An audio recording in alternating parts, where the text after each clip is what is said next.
Welcome বন্ধুরা, চলুন এক সুযোগে এক চান্সে পাটিয়ালা সালোয়ার কাটিং শিখে নিই মাত্র 5 থেকে 6 মিনিটে।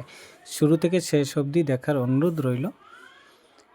এটা একটা পাটিয়ালা সালোয়ারের পিস, বা এখানে 2.5 মিটার কাপড় আছে। 2.5 মিটার কাপড় দিয়ে আপনি যে কোনো পাজামা বা সালোয়ার যেটাই মন চায় কাটতে পারবেন। দেখুন, শুরুতে হচ্ছে এখানে 4 পার্ট, এটা 2 পার্ট ছিল, এটাকে ভাঁজ করে 4 পার্ট করে নিয়েছি। তারপরে এখানে 1/2 ইঞ্চি এক্সট্রা রেখে দিব। এই যে এই মাথাটায় দাগ দিচ্ছি আমি, 1/2 ইঞ্চি এখানে আছে, আমি অনুমান করে নিয়েছি। আপনারা ফিতা দিয়ে মেপে নিতে পারেন। 1/2 ইঞ্চি দাগ দেওয়ার পরে ওইটা এক্সট্রা সেলাইয়ের জন্য এক্সট্রা। তারপর লম্বার মাপটা আমার আছে 41 ইঞ্চি, 41 ইঞ্চি। এখান থেকে 7 ইঞ্চি মাইনাস করবো। এখানে 7 ইঞ্চিটা বিষয়টা বুঝবেন ভালো করে। 7 ইঞ্চি মাইনাস করে 34-এ দাগ দিয়েছি, মানে 7টা আমি হাতে রেখেছি। ওই 7টা আপনি হাতে রাখবেন, খেয়াল রাখবেন, ওইটা পরে যোগ করা হবে। এখানে দেখুন, লম্বার দাগটা দেওয়ার পরে এক্সট্রা পায়ের মুখে 2 ইঞ্চি লাগবে আপনার ফোল্ডিং করার জন্য। ওটা 2 ইঞ্চি আপনি এক্সট্রা রেখে দিবেন। তারপরে যে কাজটা হচ্ছে, পায়ের মুখে কতটুকু আপনি রাখবেন, পায়ের মুখের ঘেরটা আমার 12 আছে, আমি 6 রাখলাম অর্ধেক। তারপর এক্সট্রা 1.5 ইঞ্চি রাখলাম, 1/4 এক্সট্রা 1.5 ইঞ্চি রাখার পরে এই কর্নার থেকে যে আপনার দাগটা, মাথাটা আছে, মাথা থেকে 20 ইঞ্চি আপনি একটা দাগ নিয়ে নেবেন। 20 ইঞ্চি দাগ নিয়ে নেওয়ার পরে এখান থেকে আমি যেভাবে শেপ কাটটা সোজা করে রেখে মার্জিন করছি, ঠিক এইভাবে মার্জিন করে নেবেন।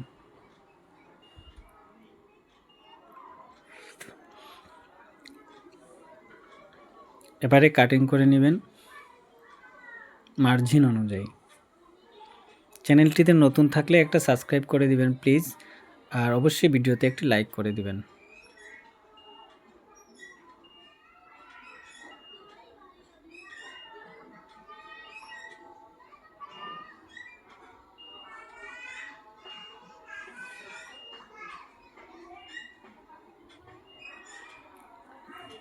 কাটিংটা তারপরে কাপড়টাকে ঘুরিয়ে দেখুন, এখানে এক্সট্রা যদি আপনার মিল থাকে তাহলে কাটতে হবে না, আর যদি দেখেন যে এক্সট্রা কাপড় একটু ছোট বড় আছে তাহলে সমান করে দিবেন কেটে। যেমন এই দেখুন, এটা আমার একটু বেশ কম আছে, এটাকে আমি কেটে সোজা করে দেব।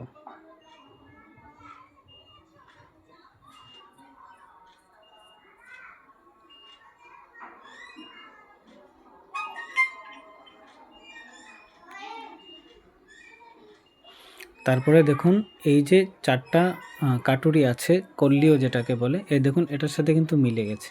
এই যে এই লাইনে কত সুন্দর করে মিলে গেছে, এটা ফেলার পরে মিলে গেছে। এই যে মিলে যাওয়ার পরে এখানে দেখুন, এই যে এটা আছে, এই পরিমাণে একটা দাগ দিব, এই পরিমাণে এটা কাটিং হয়ে যাবে। এই যে এটার বরাবর একটা দাগ দিয়ে কাটিং হয়ে যাবে। তবে এখানে একটা হাইয়ের বিষয় যেটা হচ্ছে, এক্সট্রা যে 7 ইঞ্চি রেখেছিলাম, এক্সট্রা 7 ইঞ্চি ওই দাগ থেকে বাইরে রেখে, তারপর এখানে দেখবেন আপনার 15 থেকে 16-17 কোথায় হচ্ছে, নিম্নে 15, এখান থেকে এই যে 7 ইঞ্চি এক্সট্রা রেখে নিম্নে 15 যেখানে আছে ওখানে দাগ দিয়ে দিবেন। 15 যদি হাই হয় তাহলে সেলাই দেওয়ার পরে আপনার হাইটা 16 হবে। এর নিচে যদি হাইয়ের লম্বাটা রাখেন তাহলে খারাপ দেখাবে।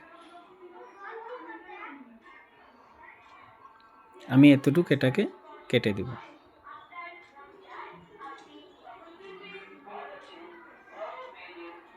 এই হাইয়ের আর এই বিষয়টা যদি না বুঝেন তাহলে সালোয়ারের সেলাই, পাটিয়ালি সালোয়ার সেলাই কীভাবে করতে হয় আমার চ্যানেলে আছে, দেখে নেবেন, তাহলে একটু ভালো করে বুঝে নিতে পারবেন।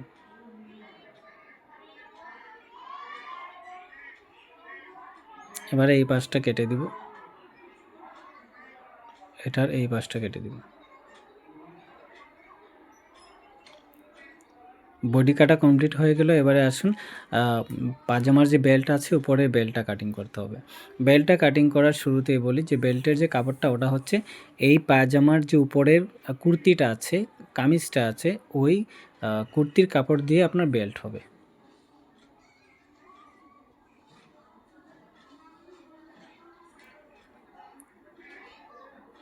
এখন বেল্টের মাপের জন্য কতটুকু আমি কাপড় নেব, এটা ভালো করে ভাঁজ করে দিয়ে তারপর প্রথমেই লম্বাটা দেখে নেবেন লম্বা কতটুকু আছে। আমার লম্বা 20 ইঞ্চি দরকার, আমি এক্সট্রা 1 ইঞ্চি যোগ করে 21 ইঞ্চি টোটাল নিয়ে নিব।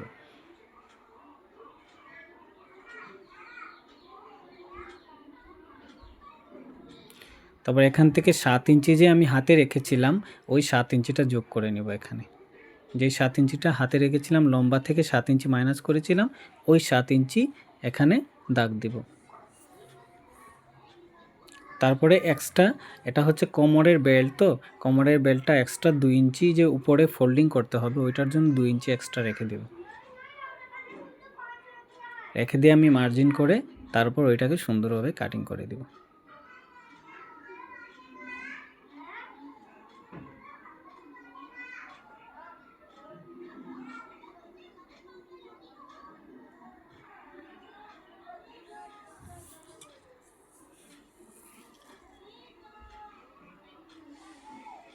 বেল্ট কাটিং হয়ে গেল, এই যে বেল্ট কাটিং হয়ে গেল।